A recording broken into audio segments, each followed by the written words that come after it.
Alors, pour tout ce par quoi les pasteurs passent, je veux leur rendre hommage ce matin. Je veux rendre hommage aux pasteurs.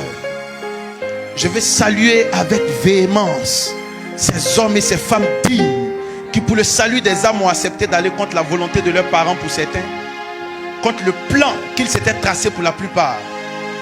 C'est l'un des rares métiers dans lequel, si tu es pauvre, soit Dieu ne te connaît pas, soit tu es maudit, soit ton Dieu ne bénit pas. À la limite, il n'existe pas. Cependant, quand tu es riche, soit tu es un escroc, soit tu es un voleur, soit tu es un trafiquant, soit tu es un dealer, soit tu es un gourou, ou encore tu es un manipulateur de masse.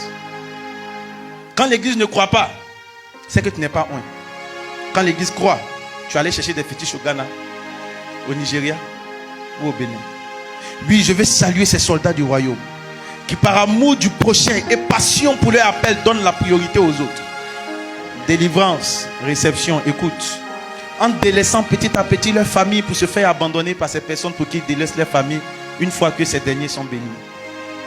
Je vais saluer ces hommes en toge et au col blanc qui tendent la main quand les autres chutent, les réconfortent et les exhortent quand ils commettent des péchés et des abominations. Mais eux n'ont pas droit à l'erreur. Ces personnes qui prêchent qu'il ne faut pas médire, qu'il faut aimer son prochain, pardonner, peu importe les erreurs des autres, mais à qui on ne pardonne jamais quand ils commettent une erreur aussi minime que soit-elle. Ces personnes qu'on salit, oui, qu'on injurie jour et nuit sur les réseaux sociaux, généralement sur base de rumeurs. Sois salué, cher pasteur.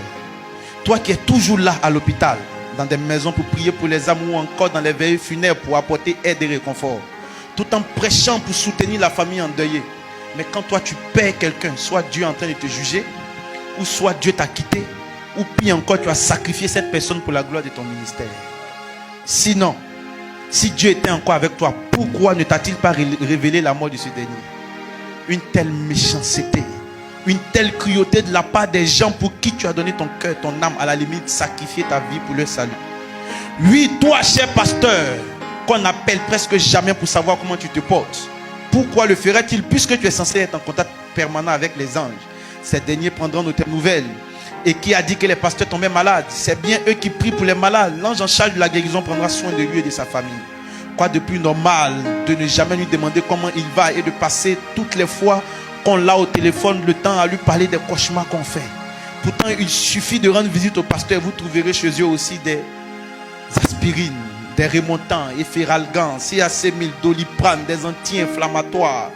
Parce que physiquement, mentalement et psychologiquement épuisé. Parce qu'en vrai, tout pasteur arrive à ce carrefour de son ministère en se posant toujours cette question.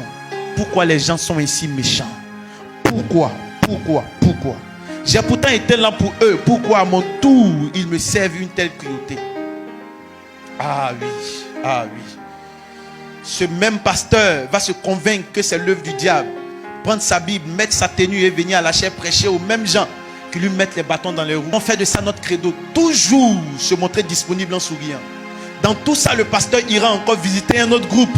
Ceux qui ont récemment quitté l'église parce qu'il n'y a pas d'amour dans l'église. Ou qu'on les a offusqués ou que le pasteur a omis de leur rendre visite.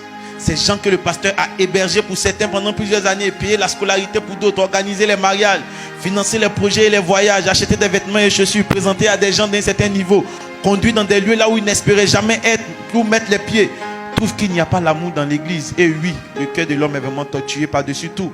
Qui peut vraiment le comprendre?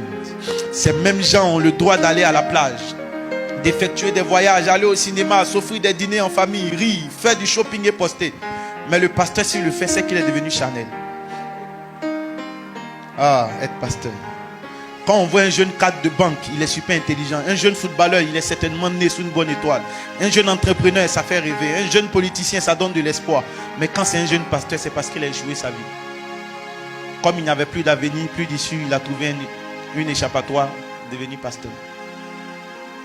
Oh, homme au cœur méchant.